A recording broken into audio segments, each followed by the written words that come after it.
to be here, and all the followers you have that watch us on YouTube. It's really quite an honor for me to be here. I've been writing for the Daily Caller. That's a very popular online newspaper for about 4 years now, and I've written on a variety of topics, from domestic policy, foreign policy, politics, popular culture. But recently I've started writing a lot about India. And of course, in my introduction it was mentioned an article I wrote about current Prime Minister Narendra Modi that pretty much went viral. So since then I've been writing a lot of articles about India, and I've gotten a lot of followers on Twitter and whatnot, for my comments about India and the opinion pieces that I write. And I've been very flattered and gratified. A number of people write to me or tweet to me, how is it that you know so much about India? And that's a nice counterweight to all those other people that write to me and ask, how is it that I know so little about India? But actually, if you can change the file, you can put up the thing now. To answer the question of why I have an interest in India, I'll explain this photo. On the right, it looks like there's a large hairy primate that for some reason has a kumkum on his forehead. That is actually me. That is not some unknown primate. That is actually me getting married to my lovely wife in Chennai. So I've actually married into the culture. And a lot of the folks that have read my work lately on India, or who follow me on Twitter, don't know that I've married into the culture. We don't advertise it. We're both very private people. We only share our private information with people that we're comfortable with, like the NSA. So in general, we don't volunteer the fact, and I don't volunteer the fact, that I've married into the culture. But for those of you that have wondered why I have such an interest in India and maybe have some insights into India that might not be typical for someone from outside the culture, that's part of the reason. That, of course, is at our wedding, and I had a problem. You see, I'm wearing a dhoti and whatnot. For whatever reason, at our wedding, we had a big problem keeping my dhoti in place. I don't know. I think it's maybe because I'm fairly large, and an unusually disproportionate amount of fabric was required to cover my posterior, and maybe there wasn't enough left over to have a secure tie. That could be it. I'm half Samoan, and we wear something similar that's more floral called the lava lava, and I've never had a problem keeping that up. But I think in the case of Samoans, when they design lava lavas, they anticipate that you need a lot of fabric to cover the posterior. And perhaps this, my dhoti, was designed for smaller people. So we struggled to keep it up, and of course we were delaying the ceremony. And finally I put a belt around my dhoti to make sure that it stayed up.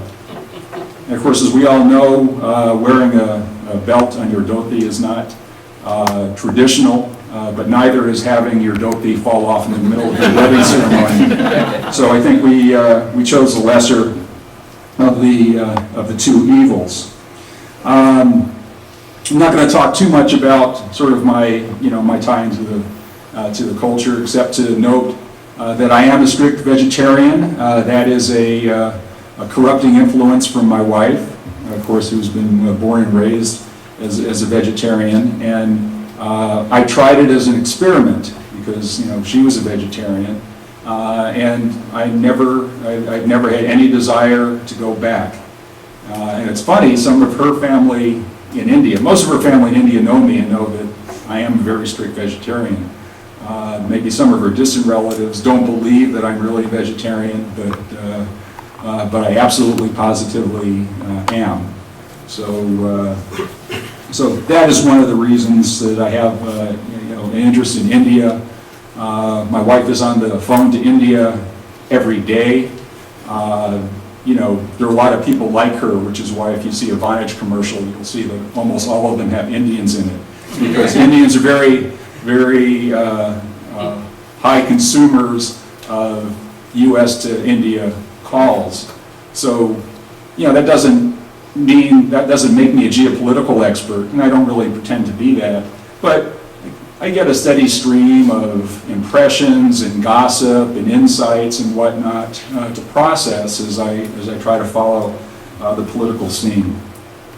I will mention, I noted that I'm half Samoan, I'm also half Jewish, and I think there's a lot of compatibility between Hindus and Jews in particular. And I have written about this. I don't know if any of you have seen some of my columns. I talked about the compatibilities between Hindus and Jews. Of course, Hindus and Jews both believe in strong families.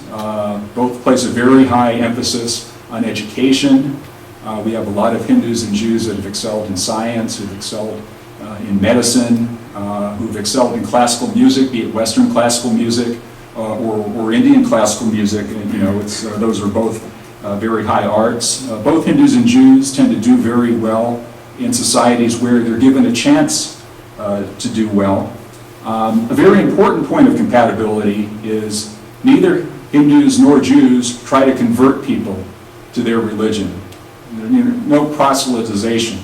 You can convert to Judaism, you can convert to Hinduism, but you don't have Hindu missionaries or Jewish missionaries out trying to tell you that there's something wrong with your religion and that you should convert to another religion. And I think creates a fundamental respect that creates a compatibility between Hindus and Jews. And perhaps one politically incorrect similarity. The stereotype of Jews is, and put it politely, is that Jews are frugal. If you were to use a polite term, you might say cheap. That's a negative stereotype if you were to use an impolite term. But I found that Indians, or if you want to generalize, can also tend to be frugal. It was a great point of national pride, the recent mission to Mars. And I know it was a wonderful accomplishment. I know Indians in India and around the world were very proud of it. But to tell the truth, I think the main point of pride wasn't so much that India had made it to Mars in the first try, although that is certainly a wonderful achievement, but rather that India had done it more cheaply than anyone else. It's as if they had made it to Mars and got a great deal and done it inexpensively. So, in any event, I'm supposed to talk about potential opportunities and obstacles to the U.S.-India relationship after the visit of Prime Minister Modi to the U.S., a very successful visit, I might add. But before I do that, I think it's worth taking a step back and reminding ourselves how much has occurred in that relationship in such a very short time, just a few months. Because a few months ago, Narendra Modi, this is before, just before he was, he had the great BJP wave in the Lok Sabha elections, was an outcast who could not get a visa to the United States. And, the journey from that status to, the rock star that he proved to be when he came to the United States is really breathtaking. I mean, if you think about, a few months ago, and this is probably why my piece, is India about to elect its Reagan, became so popular, because it was one of the only pieces coming out of the West that was positive about Mr. Modi. almost everything that you had coming out of the West in the mainstream media was very negative. And here, all of a sudden, I think people were reading my piece, and I'm saying nice things, and they're waiting for the, however, to, where I would turn negative, but it never happened. And I basically, talked about a lot of positive virtues of Mr. Modi, which I felt he had in common with Ronald Reagan, who I happen to be a Republican and someone I admire very much. By the way, about being a Republican, and I mentioned I'm a vegetarian. And this is not political, and just to explain where I'm coming from. I'm a Republican because I believe in free enterprise, I believe in limited government, I believe in strong national defense, all of those things. But here in the United States, culturally, vegetarians tend to be more on the Democratic side. And sometimes Republicans, some of the less politically correct Republicans, tend to make fun of vegetarians. So, and I take that all in good spirit, but your stereotypical Republican is not a vegetarian. So I got to thinking about it, that, the basic principles that I espouse are the same principles generally that Prime Minister Modi espouses, free enterprise, minimum government, maximum governance, Prime Minister Modi, he believes in a strong national defense, of course, and he's a vegetarian. So it recently occurred to me that the political party that perhaps I feel most comfortable in is not my own Republican Party, to which I've devoted myself to all these years, but probably the BJP, where you can have all those principles and also be a vegetarian and fit right in. So, unfortunately, I live here and cannot vote for the BJP. But if you think about, how Modi, as I said, was an outcast, and one of the things I wrote about was how outrageous it was in the first place that we ever put Chief Minister Modi at the time in that position. If you think about it, he's the only person ever to be denied a visa on the grounds of egregious religious persecution under a statute that was passed into law in 1998. The only person ever denied a visa on those grounds. And of course, I don't want to relitigate the tragic riots in 2002, but as we all know, this was thoroughly investigated by the Supreme Court, and they found no grounds to find Mr. Modi responsible for what happened. And if you think that he did not get a visa, but all of the leaders from all of the countries where religious hatred is taught to school children as a matter of national policy, where religious segregation is practiced as a matter of national policy, where members of certain religions aren't even allowed to visit or live in those countries, and yet we singled out Narendra Modi as the only person ever to be denied a visa on those grounds.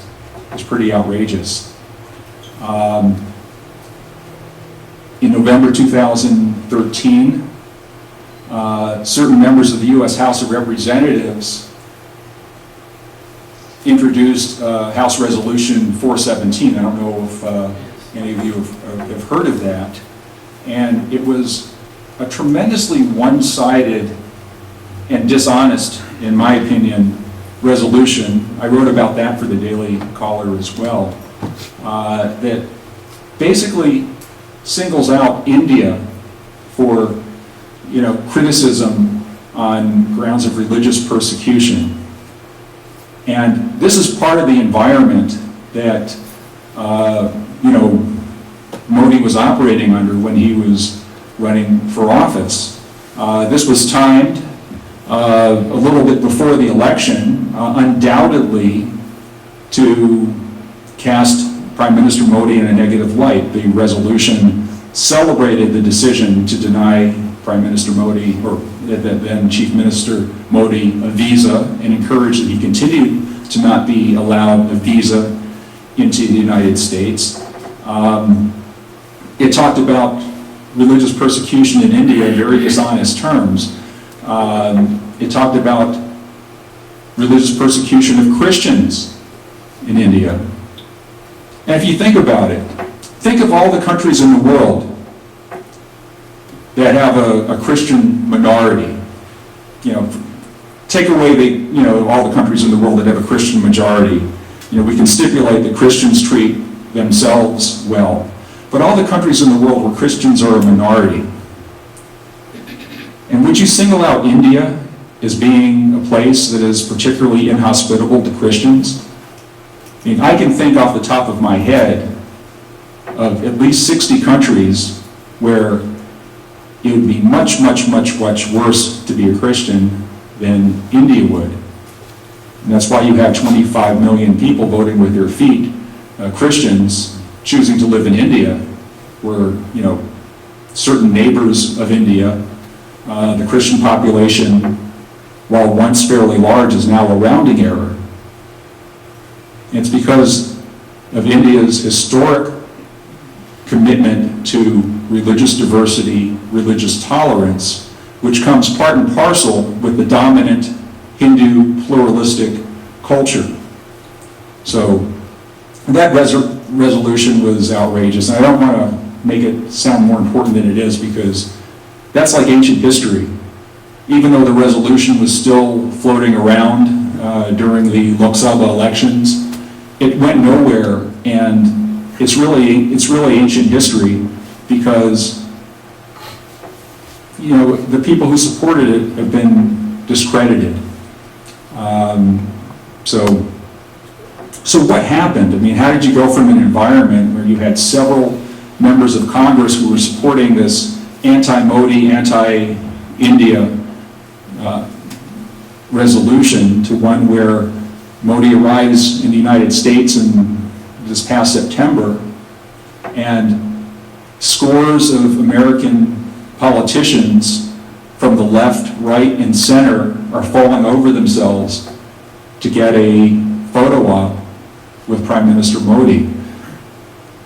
How do you get from where we were a few months ago to a point, during the U.S. visit where he's filling up Madison Square Garden to an adoring crowd, where of all the hundreds, or maybe like 150 or so world leaders that are in New York for the UN General Assembly, clearly Modi stands out as the one in most demand, the one who gets the most attention from the international press, who gets a private dinner with President Obama, even though he wasn't even eating. How did that happen?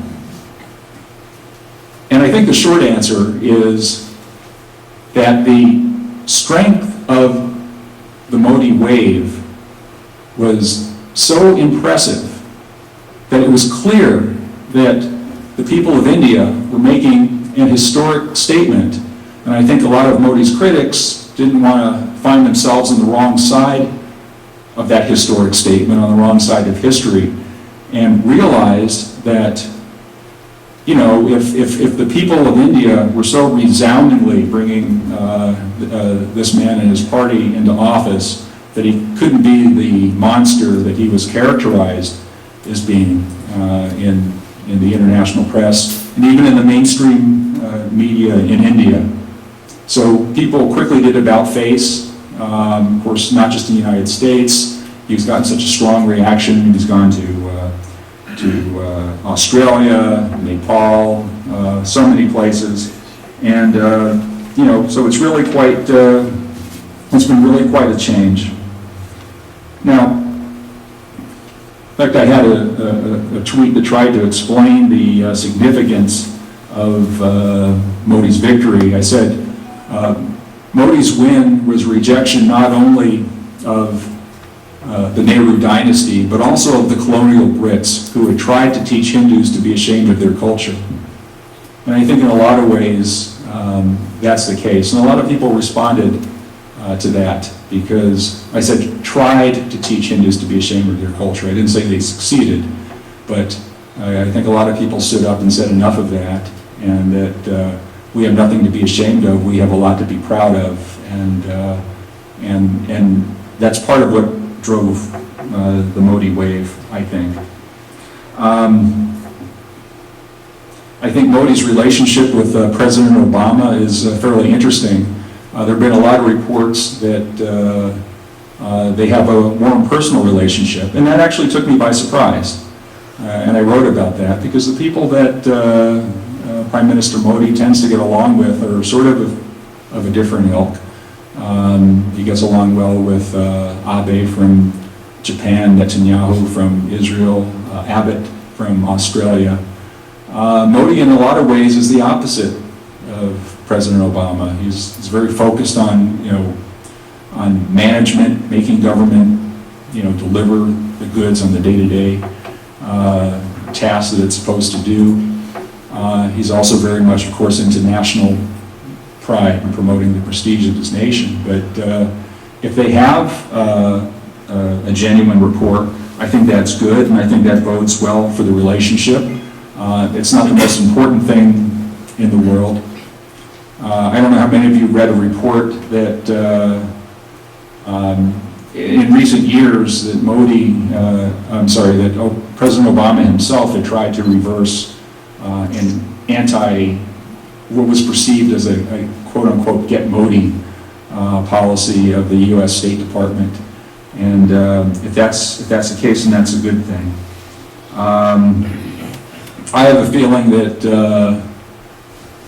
Modi may not find Obama to be a soulmate, but I think he sees the value in having a good personal relationship, and I think he would like to do whatever he can to have strong relations with the United States, and hopefully perhaps cleave the United States more and more from its ties to Pakistan. But we'll see how that plays out. So what do I see as opportunities in the U.S.-India relationship post-Modi's visit? There are a number. In fact, I think there have been a lot of positive trends that existed before Modi came to power. The last several years have been very good years, I think, in the U.S.-India relationship on a number of fronts. There are always ups and downs, but I think it's been on an upward trajectory for a number of years, even under, the most recent government of the Congress Party. Certainly in the area of defense cooperation, I think we've had, strong cooperation that really took off, I think, under President Bush and then Prime Minister Manmohan Singh. And I think, that is, that's going to continue under President Obama and Modi. I was surprised to learn that, with the tremendous growth in U.S. defense procurement, or, procurement from India of defense systems and weaponry from the United States, that the United States has now surpassed Russia as the number one defense supplier for India. And I think that trend will only continue. I was also surprised to learn that of all the countries in the world that India conducts joint exercises, military exercises with, its most frequent partner is the United States. So I was surprised to learn that as well. By all accounts, by the way, President Obama's new choice for Secretary of Defense, Ashton Carter, is very pro-India and has been very heavily involved in the U.S.-India relationship. He was very heavily involved in a strong proponent of the U.S.-India civil nuclear agreement, which was negotiated under President Bush.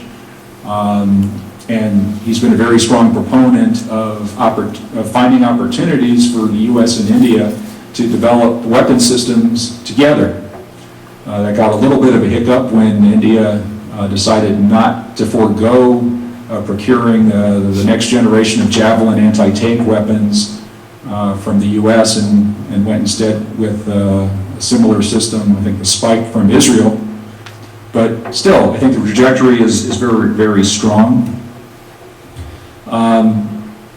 Modi's stand against terrorism, I think, offers a lot of opportunity for good cooperation between the U.S.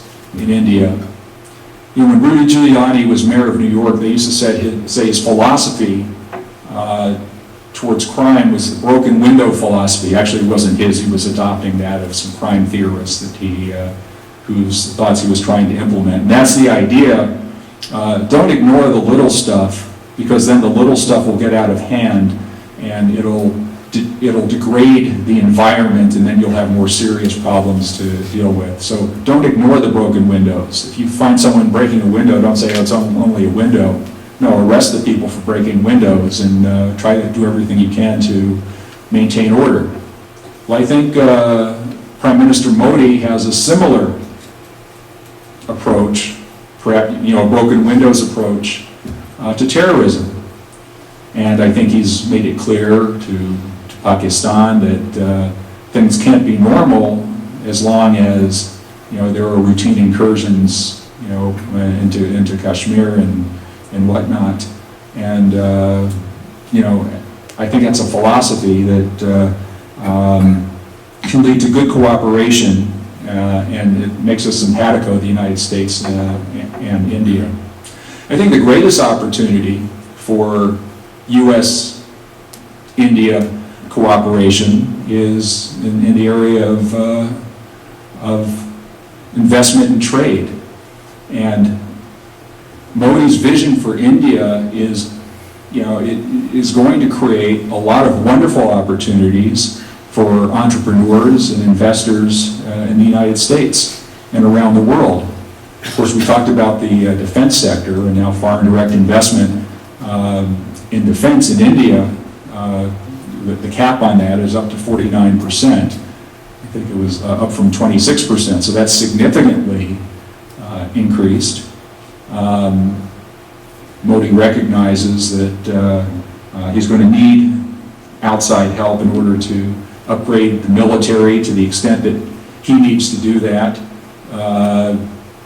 But in other areas as well, of course, the whole Make in India campaign is a great, ambitious attempt to create a manufacturing boom in India. And it's, of course, going to be a bit of a challenge because you know, it goes against the grain of, you know, technological innovations that might tend to de-emphasize labor-intensive manufacturing in favor of automation. So it's going to be a challenge. But it's a challenge that Modi is going to have to address, because as he points out, and he points this out as a positive, and it is a positive, that India has a great demographic dividend. 800 million people, over 65% of the population, are under the age of 35. Very young population, very young workforce, and every year 12 million new people are added to the workforce as they come of age. They age into the workforce. So this is a great opportunity, and it's a great dilemma. You know, it's a great dilemma. You know, he talks about India's strengths being democracy, demographic dividend, and demand. Well, demographic dividend, of course, being the large young population, but of course, they're not going to create demand unless they have jobs. So how do you employ all these people? Well, that's where the ambition, the Make in India program comes into play. And its success very much depends on outside investment. And that's where I think a lot of great opportunities are going to arise for the United States, for companies in the United States, and entrepreneurs and investors from the United States. And by the way, I think it means that it's a great time to be an NRI, a non-resident Indian. For I guess, everyone in this room probably knows that, but for your millions of viewers on YouTube, NRI, a non-resident Indian, I think it's a great time to be an NRI. Don't listen to what Rajdeep Sardesai says. I think it's a great time to be an NRI. Because the NRIs are going to be the ones in the best position to participate in, to help manage and guide and profit from the flow of investment that's going to come from the United States into India and from all the other countries in the world that India is going to reach out to help realize this vision of Make in India. So I think there's going to be a lot of economic opportunity that's going to take off because of that, and I think it's very exciting. Talking about possible obstacles, they're the usual suspects, but I don't think they're ultimately going to affect the trajectory, the positive trajectory of U.S.-India relations. There are always issues that are important to outside investors, protecting them from liability, protecting their intellectual property, just making sure that India is a hospitable place to do business. And there are always going to be differences of opinion as to what are appropriate measures to take to ensure that. It's a somewhat sensitive issue in a lot of ways. Of course, in India, there's a legacy of Bhopal and the concerns that perhaps companies like Union Carbide were not properly held to account for the tragedy that happened there. And on the other hand, there are stories from U.S. investors that felt that they invested a lot into India and were not properly protected. There was a famous example, of course, from maybe the 90s from the Dabhol plant that when government changed hands that the project was canceled. Things like it. These are inevitable. They always arise in situations like this. The U.S.-India civil nuclear agreement has had a hard time really getting on track, at least the part of it that has to do with U.S. support for the industry, the nuclear industry, the civilian nuclear industry in India, because of disagreements on how to protect outside investors from liability in India. And in fact, it was Modi's party, the BJP, that has insisted on liability provisions that some say have made it difficult to, for outside investors to invest in India. But these are minor things that can be addressed. There was the disagreement that happened a few months ago where there was with the World Trade Organization, there was an agreement for an international agreement was pending on that would harmonize customs procedures and whatnot that would have greatly facilitated the flow of international trade.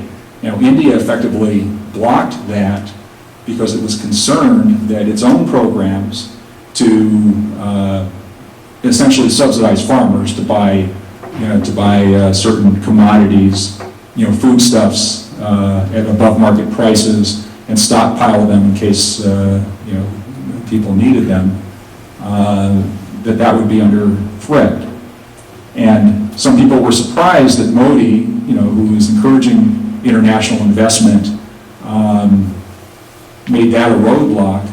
But of course, if anyone's familiar with the situation in India where farmers are committing suicide, realizes how important a domestic issue that is. Well, there was a recent breakthrough in that issue, and pretty much in a way that is favorable to India's position. So these issues that might seem significant when they're addressed, I think are easily dealt with or readily dealt with in light of the importance of the overall relationship. So I think the obstacles to the U.S.-India relationship are,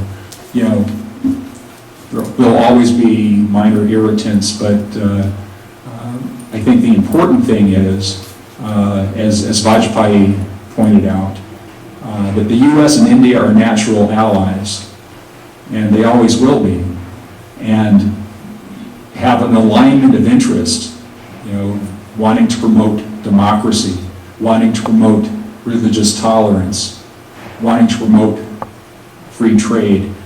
So these are the things that we always, and wanting to fight terrorism, of course. These are the things we have in common, and these things will more and more outweigh, minor details on which people don't initially agree. In closing, I'll just refer back to a column I wrote in 2011, where I was trying to, find a proper analogy to describe the relationship between the U.S. and India and the U.S. and Pakistan. And the analogy I came up with was a Bollywood movie, where you have a Bollywood movie heroine, which in this case would be the United States, and there's a guy that her family expects her to marry, that that they're they have strong ties, but he's not really right for her, and that would be Pakistan, sort of the boyfriend, fiance, or whatnot, and then there's the good friend, with whom the bride has a lot in common with. It's a guy, but is just a friend.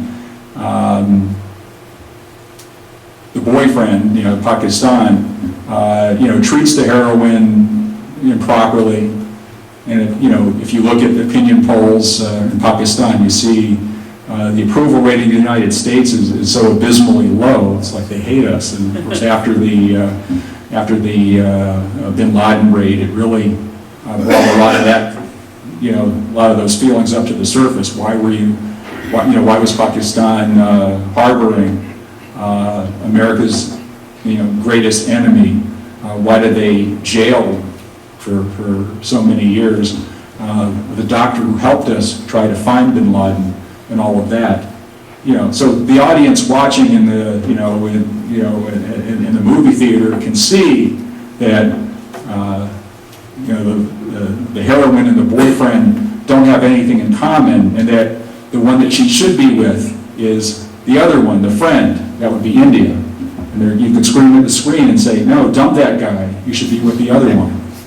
And that's the analogy I see, that there are certain reasons why the U.S. and Pakistan have had ties. Those things have been irritants to the U.S.-India relationship over the years. Hopefully now, I think perhaps with winding down the U.S. presence in Afghanistan, that there might be more of an opportunity to evolve even farther away from the U.S. The U.S. alignment with Pakistan and more into India's orbit. But that's sort of the trajectory I see. So, getting back to the Bollywood movie analogy, I see continued improvement in U.S.-India ties, and eventually, I think the heroine and the real hero will drive off into the sunset together. But until then, I think there'll be a lot of exciting opportunities and a lot of exciting times in the U.S.-India relationship. Thank you very much.